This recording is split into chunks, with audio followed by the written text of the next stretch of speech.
চশমা museum, a house of world class, জলট্যাক মোড়, বহরমপুর মডার্ন হোটেলের সামনে। যেন নতুন করে তৃণমূলকে বাঁচানোর রসদ সরবরাহ করা না হয়, এটাই আমার বক্তব্য।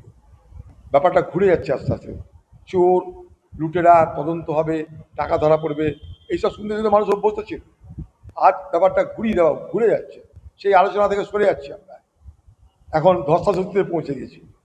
এটা অক্সিজেন দেওয়া হচ্ছে টিএমসিকে বলে আমি মনে করি। বিজেপি চাইছে টিএমসি পার্টি টিকে থাক। টিএমসি টিকে থাকলে বিজেপির যেটা ন্যারেটিভ, পলিটিক্যাল ন্যারেটিভ, সেটা বাজারে খাবে।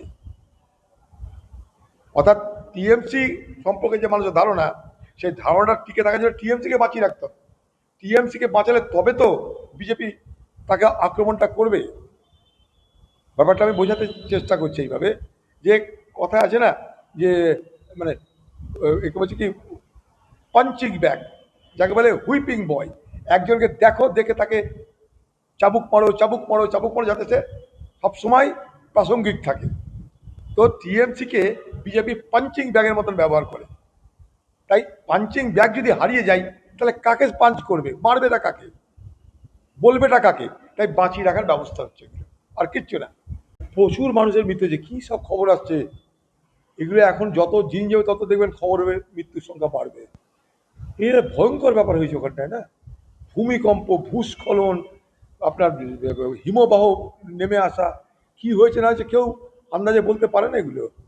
ওই সব দুর্গম অঞ্চলে কোথায় মানুষের গ্রাম, কোথায় বসবাস, কোথায় গ্রাম, ওখানটায় যারা যাচ্ছিল মানুষ সরবরাহে, তারা তারা কারা, তারা কত সংখ্যা, কত দেশ, এগুলো এখন পরিষ্কার তথ্য আসবে না। দেখুন, প্রথম দিন থেকে দিনের পর দিন, ঘন্টা পর ঘন্টা কিন্তু মৃতের সংখ্যা বেড়েই চলেছে। এই মৃতের সংখ্যা আরও বাড়বে। ভয়ঙ্কর ব্যাপার হয়েছে, ভয়ঙ্কর। মানে এরকম মানে ঘটনা, মানে রিসেন্টলি এখানে আশেপাশে কোথাও হয়েছিল জানা নাই। সেই এক সুনামি শুনেছিলাম, তারপরে এরকম একটা ঘটনা। বহু পশ্চিমবঙ্গের টুরিস্ট, পশ্চিমবঙ্গের মানুষ এমনি তারা ভ্রমণ পিপাসু মানুষ। পশ্চিমবঙ্গের মানুষ মানে ভ্রমণ পিপাসী মানুষ। ভারতবর্ষের যেখানে যাবেন সেখানে পশ্চিমবঙ্গের মানুষকে বেশি করে দেখতে পাবেন। সেই জায়গায় মানস সরোবরে সেখানেও গেছিল তারা। কতজনের যে মৃত্যু হয়েছে জানি না। আমি সেই সমস্ত পরিবারের প্রতি সমবেদনা, তাদের প্রতি আমার তাদের যে দুঃখ যন্ত্রণা, সেগুলোকে শেয়ার করার ইচ্ছা তো করে, কিন্তু তারা কোথায় কীভাবে দিন কাটাচ্ছে জানি না। আমরা চাইবো যে অন্তত যত বেশি সংখ্যক মানুষ তারা নিরাপদে ফিরে আসুক। ভগবানের কাছে আজকে পবিত্র দিনে এটাই কামনা করব, আরও বেশি বেশি করে মানুষ নিরাপদে ফিরে আসুক। খোঁজ নাই বা পাওয়া গেল, দুদিন পরেও যেন খোঁজ পাওয়া যায়। আজ খোঁজ পাওয়া গেল না মানে যেন এই খোঁজ সারা জীবনের জন্য যেন নিখোঁজ না হয়। আজকে খোঁজ পেলাম না, ঠিক আছে, সেটা যেন নিখোঁজ না হয়ে যায় সারা জীবনের জন্য। আটকে তো আছেই, কিন্তু চিকিৎসা করাতে ধরুন কাঠমান্ডুতে গেল, কাঠমান্ডু শহরে তো বিরাট কিছু হয়নি, হয়েছে টিবেট, নেপাল বর্ডারে, টিবেট চায়না বর্ডারে।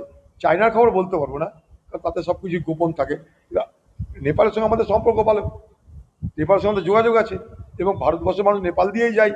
হ্যাঁ, মানস সরোবর চীনের মধ্যে অবস্থিত, নিশ্চয় চীনের মধ্যে অবস্থিত, কিন্তু বেশিরভাগ মানুষ ভারত থেকে নেপাল হয়েই যায়। ফলে আমাদের ভারতবর্ষের মানুষের সংখ্যা বেশি সেখানটাই।